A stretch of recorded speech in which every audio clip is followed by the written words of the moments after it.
change how you look at something, what you're looking at changes. And if you stay tuned to the end, I'll show you how to do some changes. When used as described, will change your life and your reality. This is Hawk with Helpful Hawk Healing, where we're freeing human hearts.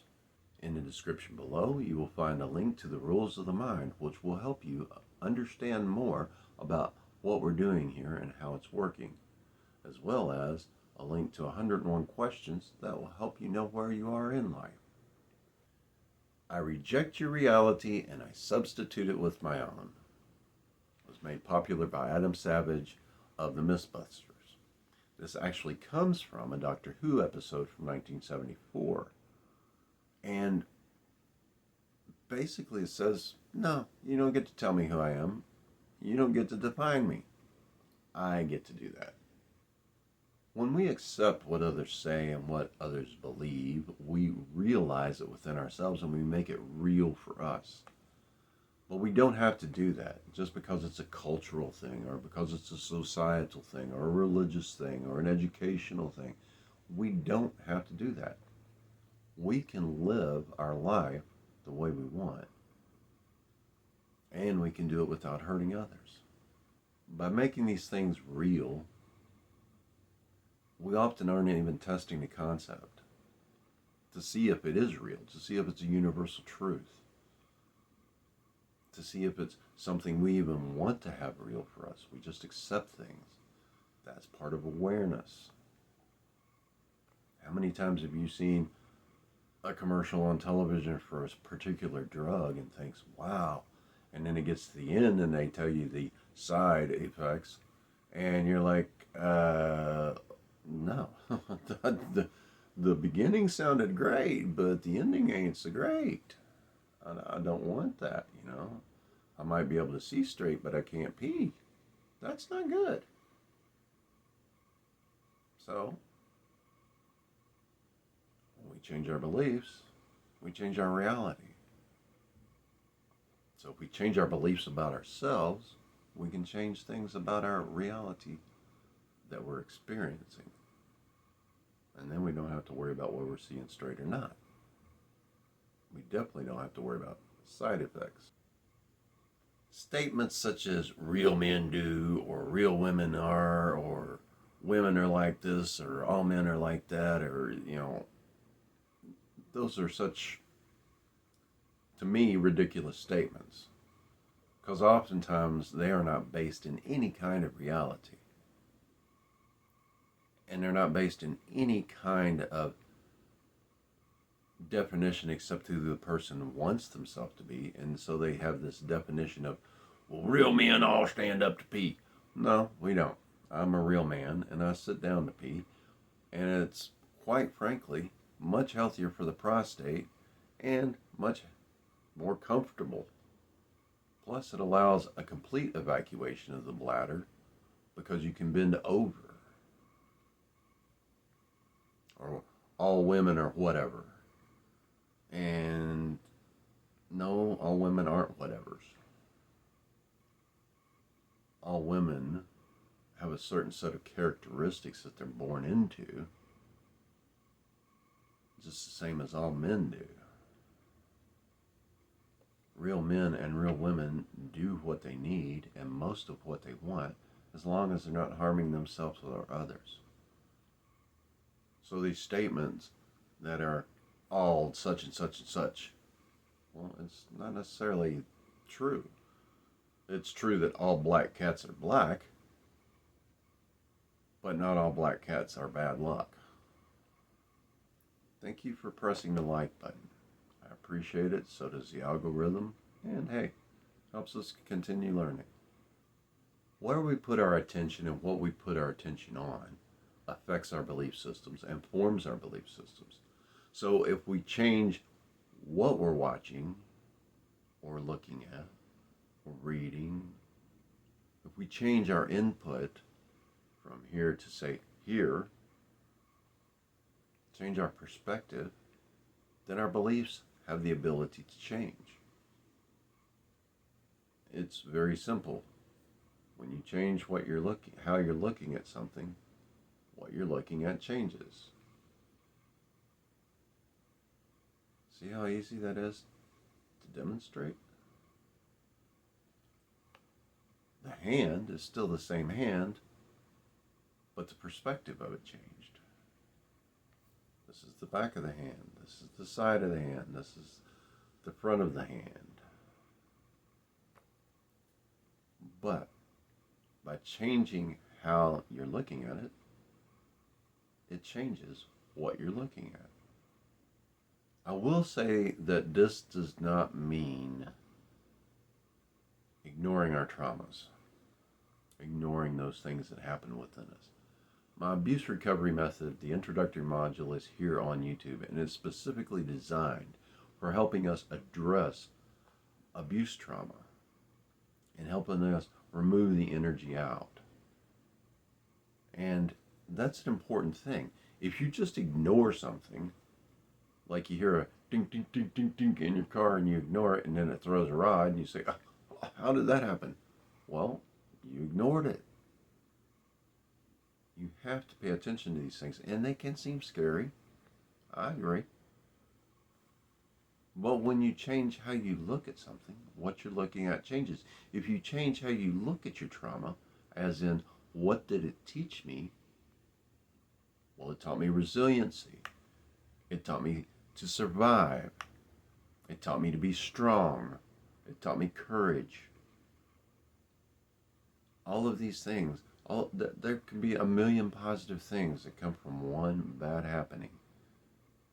And just letting go of the emotional attachment to that, it was bad, to it's something that happened, is important.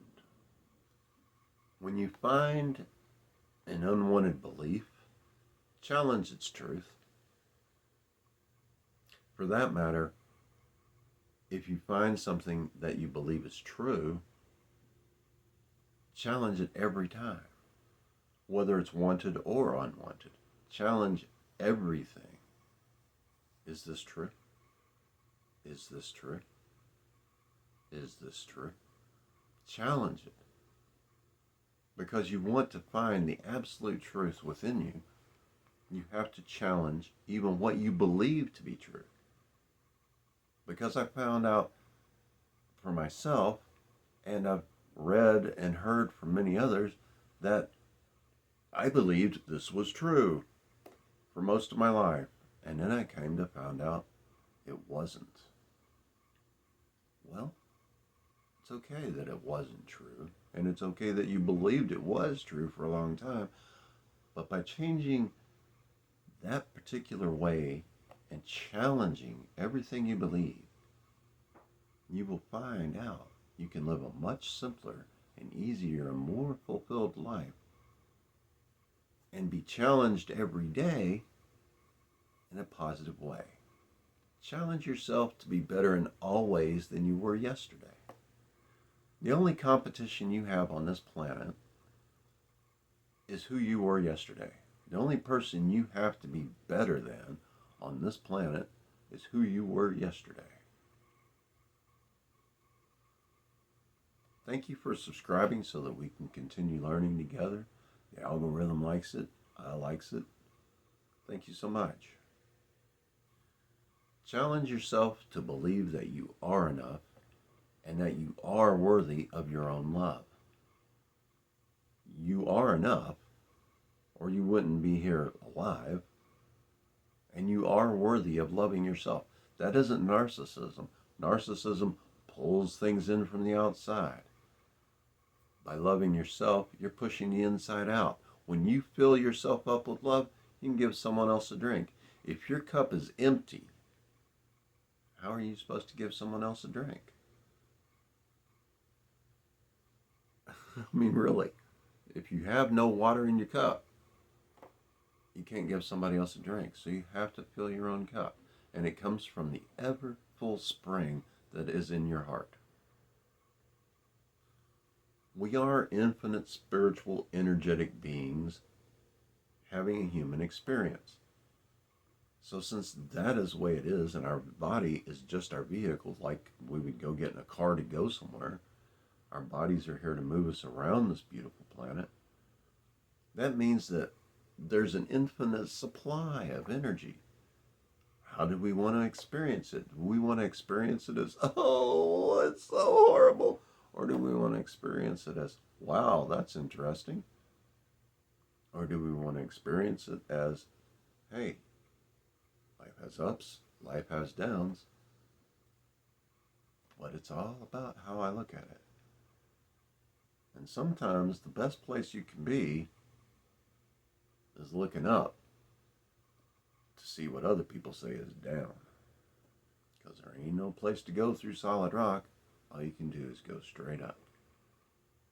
Once you get there, you can go any direction you want. But I suggest learning to fly. One thing that can change your life is repeating, I am enough, I love myself, I am free, and see your hands literally pulling the chains out of your heart. The chains, the heavy emotional chains that hold you to your traumatic past, just ripping them out and shattering them in trillions of little pieces and see them floating off in the wind. That is one way to change your perspective and change how you look at things. Another one is every day, in every way, I am getting better, better, and better. And keep repeating it. I am enough, I love myself, I am free. Every day in every way, I'm getting better, better, and better. Emile Coué started this right after World War I, or during World War I. And Jose Silva also mentions it in his work. Every day in every way, I'm getting better, better, and better. And feel it. You got to feel it to reel it in the first place. So feel it, getting better, better, and better. That's part of the repetition. Every day in every way, I'm getting better, better, and better. I'm enough, I love myself, I am free and unshakable. Set like 3 alarms on your phone for during the day. 1 in the morning, 1 during the midday, and 1 in the evening. And take time to actively go through these little mantras, if you will, and repeat them. Say 20 times, 21 times each. It's not that hard. I'm enough, I love myself, I am free and unshakable. I'm enough, I love myself, I am free and unshakable. I am enough, I love myself, I am free and unshakable. Every day in every way, I am getting better, better, better. Every day in every way, I am getting better, better, and better. Every day in every way, I am getting better, better, and better. If you do that practice, say for a month, 30 days, that's 90 little mini sessions. That's self-hypnotic sessions. That's repetitious sessions. How much is your life going to change if you do that for 30 days? 3 times a day, repeating those little mantras 21 times.